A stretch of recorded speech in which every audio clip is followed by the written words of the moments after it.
Welcome to Seven Consulting's Delivery Playbook, where we share the powerful concepts that make Seven Consulting Australia's best program delivery company. Our first podcast since joining SIA, a leading global AI, strategy and management consulting firm with more than 3,000 consultants across 20 countries.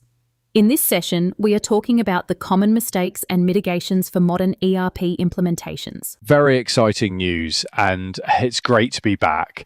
We will be sharing the thoughts of Seven Consulting's Managing Director, Gareth James, as we explore the very challenging landscape of modern enterprise resource planning transformations. It's such a critical topic. The stakes are just incredibly high. Organisations commit huge amounts of capital and disruption to these programs. So our mission today is really to leverage the intellectual property, the lessons learned from our experience to help you, our listener, navigate these really complex projects. Look, we want to make sure your program delivers tangible business outcomes, not just, a system that gets implemented. That's the core difference, isn't it? Success is defined by what the business actually achieves, not just by turning on the switch. So, to make sure you get there, we're going right to the source of where things commonly go wrong. We'll start by reinforcing those non-negotiable foundations that just must be locked down before you even start talking to a system integrator. Then we'll get into a more nuanced comparison. We'll look at the specific strengths, but also the inherent weaknesses you find in today's fourth-generation enterprise planning platforms. Yeah, after that, we'll get into the real detail, analysing the critical mistakes we see repeated across finance, supply chain, and human resources. And finally, we'll wrap it all up with the strategic factors we use to achieve a more accelerated and successful delivery, including a little look at how artificial intelligence is starting to change the game. Okay, let's get into it. So, let's start with that foundational work. This is the part of the project that almost always gets squeezed because of those aggressive technology timelines. Everyone wants to see the system being built. They do, but our principle is absolutely firm on this. Technology has to enable the business agenda. It cannot set the operational agenda. So what happens if you get that wrong? If you let the technology dictate how you operate, you risk configuring yourself into a legacy state before you even go live. It's a huge risk. So when we talk about foundational work, it's about serious strategic clarity. We see transformations kicking off all the time where clients haven't established three key prerequisites. First, the strategic drivers. Why are we even doing this? Yeah, secondly, the new organizational model needs to be ironed out, how you want the entire operation to work from start to finish and the functional structure that supports it. And third, and this is so important, you need a robust process governance framework.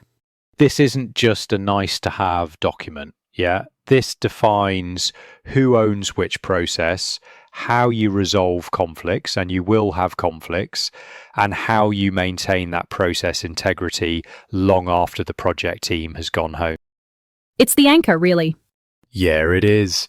It's the anchor when the inevitable pressures from the system integrator start to pull you towards customizing everything. The real substance here, though, is in the process architecture. It's just not enough to draw a few high-level boxes on a slide.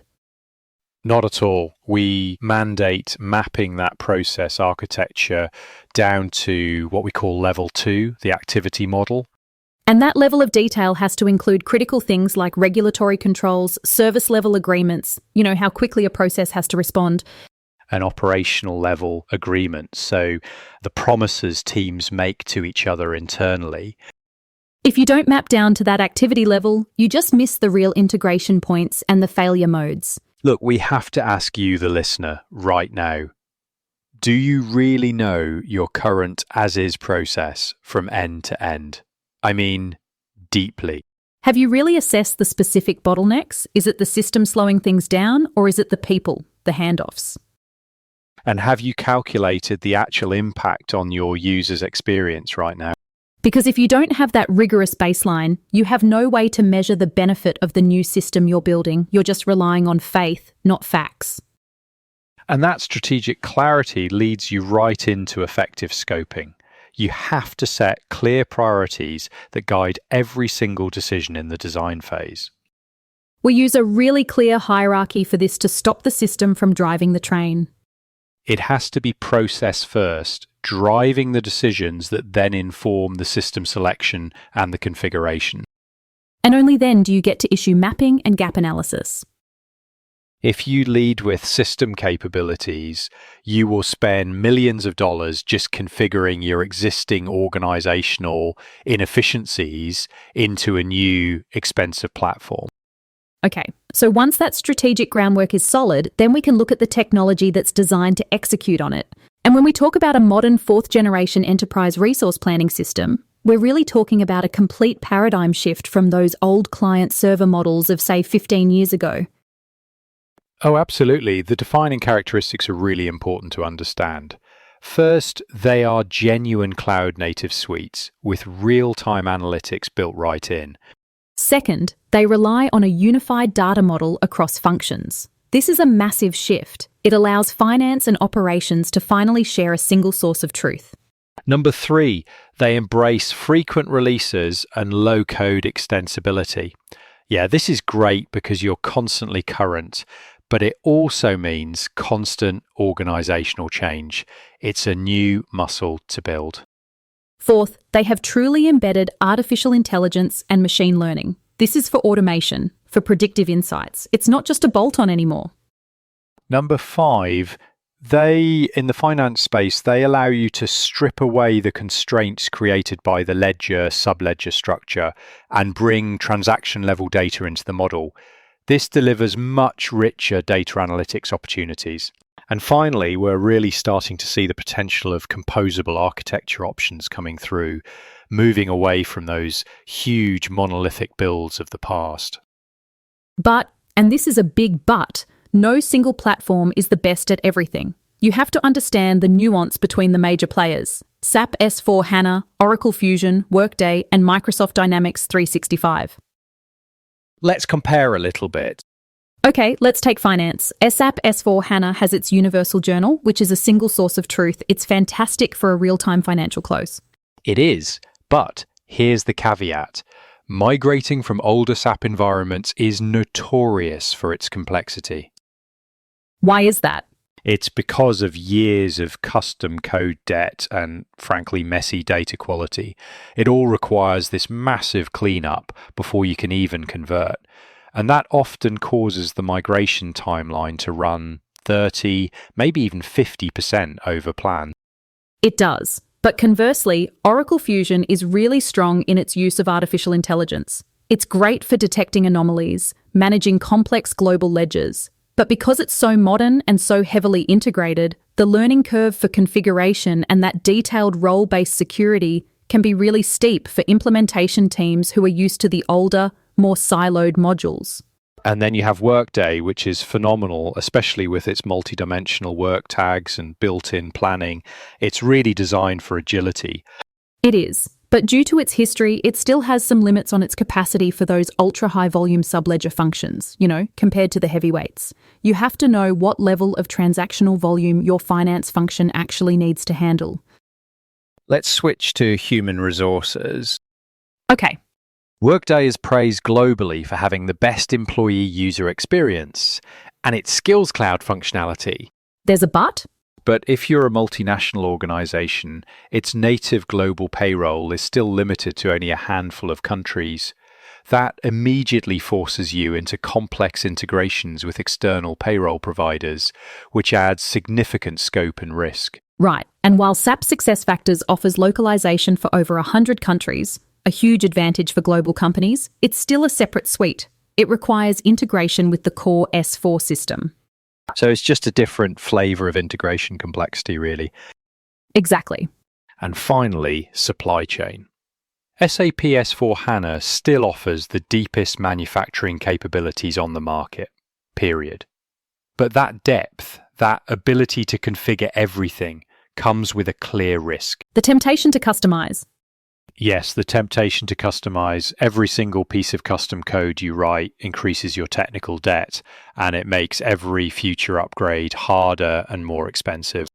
And you compare that with Workday, which is focused on inventory and procurement for sectors like healthcare and education. It just doesn't have the native functionality for complex production orders or advanced materials planning that a manufacturing heavyweight would rely on. So matching the platform to your specific operational DNA is just as mission critical. Okay, so understanding the platform strengths is only half the battle. Let's jump into the common mistakes that really torpedo these programs and the mitigation strategies we use in our methodology. Let's do it.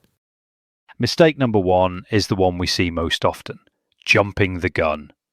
This is where organizations launch the expensive technology build and make the fatal assumption that their operating model and processes can just be redesigned on the fly or in parallel with the system configuration. That decision guarantees expensive rework. It guarantees design compromises. The system build just outpaces the business's ability to make decisions. So the mitigation is non-negotiable.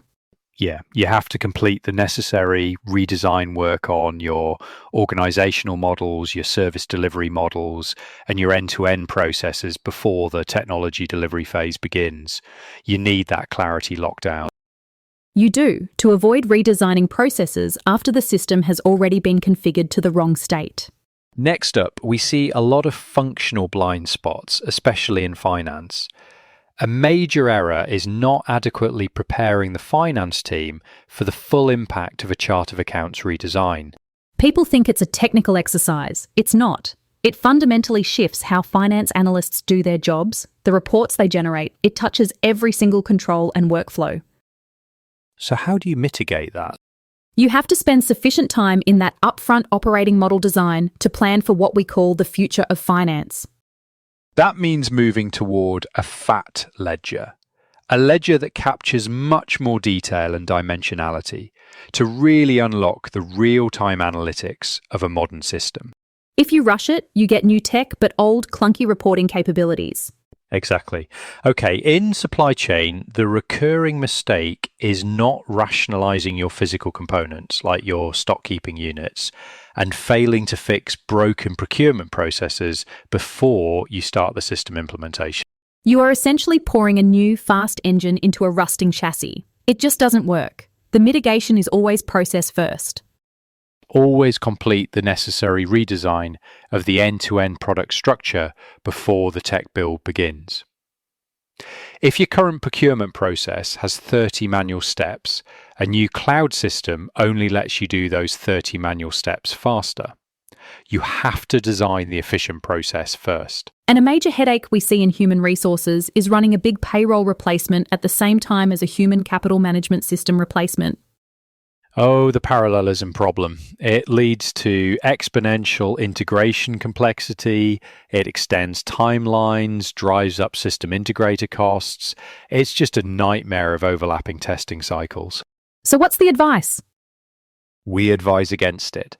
Ideally, major payroll replacements should be their own separate sequential phase.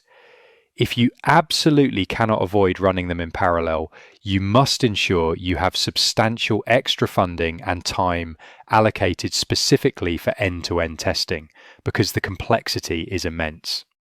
Right, let's shift to some of the technical and adoption traps. The first is a user trap, failing to maximize the user experience and failing to engage the business early enough. So you build this technically perfect system that nobody wants to use. Exactly. Our methodology mitigates this by bringing employee advocates and key system users into the really early analysis and design phases. And crucially, we believe in testing early through prototype review. Tell me more about that. We insist on treating this prototyping phase like a formal test environment. We flush out usability issues, get that early buy-in, and it minimizes all those expensive change requests that pop up later in the cycle. Another mistake is architecture overkill, overcomplicating the solution. Yes, the beauty of these fourth-generation planning applications is in standardization, in leveraging the out-of-the-box functionality. So you have to resist the urge to customize everything. You have to avoid heavy, non-standard integrations unless they are absolutely mandatory. You need to invest heavily in understanding your application compatibility before you commit. If your business is demanding excessive customization, you either need to simplify your processes first Or maybe a standard platform isn't the right fit for you. Critically reevaluate if it's the right strategic fit for your level of complexity. And finally, a subtle but really damaging mistake: constraining the scope of historical data you migrate. This is often seen as a cost-saving measure, right? But it fundamentally undermines the strong reporting and predictive features these modern systems are designed for. So if your implementation partner suggests migrating only the top of the stack, maybe just the last year or two of data, you have to challenge that. Why? You need enough historical context to run meaningful comparisons and to power the embedded artificial intelligence analytics. The mitigation is to ensure sufficient historical data is in scope, or explore options for migrating it into a data lake just for reporting. Without that history, the predictive power of your new system is seriously hampered. We spend a lot of time on pitfalls. Let's finish on the proactive side: how to achieve accelerated delivery using the strategies from our playbook. Right. Accelerated delivery is always preceded by intelligent segmentation. We recommend a phased delivery approach. And when you structure those phases, you have to strategically consider geography, the functional scope of the planning system, payroll complexity, and, this is important, the relative maturity of your different enterprise divisions. You can't treat a low maturity division the same as a highly structured one. Exactly. We hear a lot about agile and transformation, but we apply that concept with a lot of nuance. We recommend applying agile techniques after the initial implementation, once the core system is live. For that initial foundational build, we lean heavily on prototyping. It vastly improves change management and dramatically reduces the number of change requests during the development lifecycle. And this is a key insight from our experience. Yeah, we formalize that prototype review. We do. We use formal scenarios. We rigorously document functional defects and data issues as if it were a mandatory testing phase, which means It means user acceptance testing is effectively happening much earlier in the cycle. It exposes a large group of end users to the solution when changes are cheapest and easiest to make. It prevents those last-minute design bombs. that rapid feedback cycle ties directly into the future of this technology. Looking forward, where do you see the industry heading? Well, we see the industry hitting peak core license saturation in large enterprises. The future is really characterized by a stable ledger core plus modular microservices. So moving away from constantly customizing that one massive core system, right? And this is where conversational artificial intelligence is truly changing the user layer. So things like Microsoft's Copilot, SAP's Joule, or the Workday Assistant. Exactly. Those assistants are rapidly becoming the new user experience layer. They handle the basic transactions, the data lookups, the directing of complex tasks, which shifts the focus. It shifts the focus of the core system toward lighter data structures and empowers citizen-developed extensions built around that core. It fundamentally changes how employees will interact with the system. Your transformation today needs to be built with that conversational, intelligent future in mind. We hope this analysis of the common mistakes and mitigations in modern enterprise resource planning programs has provided you with some valuable insights drawn directly from Seven Consulting's experience delivering these large-scale business transformation programs. We invite you to subscribe to the Delivery Playbook, and if these concepts resonate with you, if you're thinking about your own program delivery, PMO, or change management challenges, we really encourage you to get in touch with us here at Seven Consulting. You can find us easily via our website, sevenconsulting.com, or on LinkedIn. Thank you for joining us. We'll see you next time.